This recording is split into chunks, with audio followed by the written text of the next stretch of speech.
انت تبع مين؟ مين معاك؟ They just wanted to know who was cooperating with me, اتكلم. who was working with me. Telling them was not an option. Simple as that. I prefer to die. Majed Chafee grew up in a prominent Muslim family in Egypt. But even at a young age, he struggled with Islamic beliefs and practices. There was a lot of violence. There was no place for forgiveness. There was no sacrifice. There was no women's rights. There was no minority rights. He was also troubled by the persecution of people in other religions, especially when he started making Christian friends in college. I saw how peaceful they are. I saw how forgiving they are.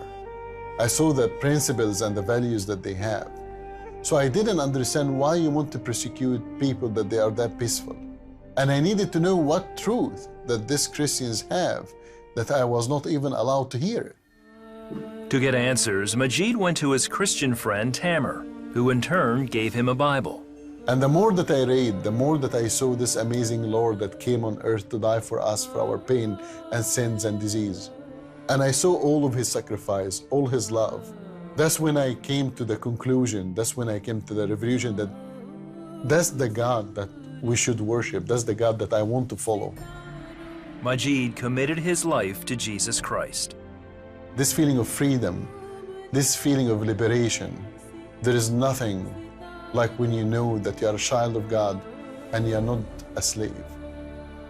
Shortly after, Majed and Tamer formed an underground organization.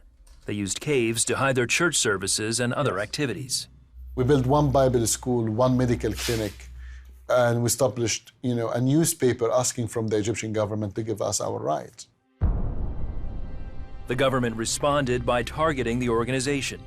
One day, Egyptian soldiers discovered one of their caves and opened fire.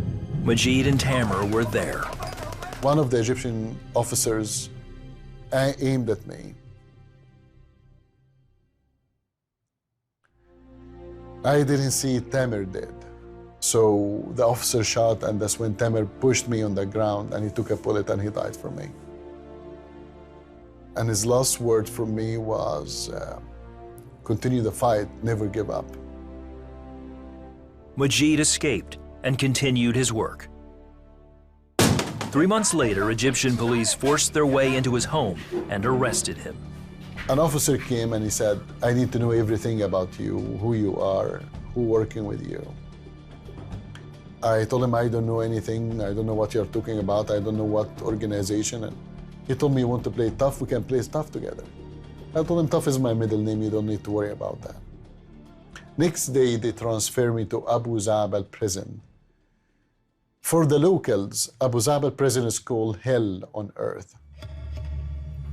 Trying to get information, interrogators began systematically torturing Majed. You're underground, you're bleeding from everywhere. You're beaten. There is no even a window in your cell. It's underground. Is absolute darkness. Absolute darkness. And the only thing that you can hear is the scream of the other people with you in the other cells. I really thought I would die there. Very few people came out of it alive. Very few people. After 2 days, Majed feared he would betray his friends. Lying down in a pool of my own blood, that was my prayer. I told him, Lord, I want to thank you for your gift on the cross. I don't regret believing in you. You died for me, and I will live and I will die for you. However, Lord, you made me out of flesh and blood. You know how weak I am. And my only request to you is to kill me before tomorrow morning. The next day, his captors brought in dogs. Majed braced himself for the attack. There was absolute quiet and calm. So I removed my hand away from my face just little by little, and that's what I saw. By God, all 3 dogs sitting around me, none of them moved one single step. The another 3 dogs came, sit in the same position with one little different. The middle one took a step forward and he licked my face.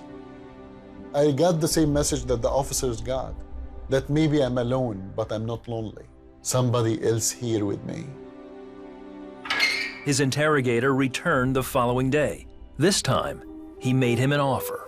He said, you tell me the name of your friends, I will release you. I will make you witness in the case. I will release you. He listed everything that any man will desire. I looked at him. I told him, oh, that's a very good deal. I will take it. Go get me food and water, and after that we'll talk together. He said, whatever you like, I will bring it to you. I told him, shish kebab. He went, he bring an Egyptian food. I sat down, I ate. He told me, now you tell me the name of your friends. I told him, listen, we're a big group. Thousands of us. I will not remember all of us, but I can give you the name of our leader. He told me, okay, give me the name of your leader. I told him the name of our leader, Jesus Christ. If you can catch him, catch him. Retaliation was severe. Majed remembers enduring 2 more days of torture before losing consciousness, and later, waking up in a hospital. It took him months to recover, only to face charges of treason in Egypt's military court. And I would tell you what I told the judge in this day. If loving Christ and if worshiping him is a crime, I'm guilty as charged, Your Honor. They give me the death penalty. Placed under house arrest, Majed waited for his execution. He was unaware that his organization had planned a rescue. They came with arms. They was able to attack the Egyptian soldiers. They just grabbed me. And that's when we put everything in the car, crossed to Alexandria. During this time, the Egyptian police put my pictures in every newspaper, in every magazine, every TV shows. That's when my friends told me, you have to leave the country. You cannot stay any longer. To avoid capture, he made his way east to the port city of Taba. There, he took a jet ski and navigated his way past border patrol boats to make it safely to Israel. And I surrendered to the Israeli police. And through Amnesty International and United Nations, I was accepted as a landed political refugee. Eventually, Majed made his way to Canada, where today he leads One Free World International, a human rights organization committed to helping persecuted people worldwide. He's my Lord and my Savior, my best friend. And he walks with me wherever I go. He just walks with me. Once you know that you found him, there is nothing else matter after that. Nothing else.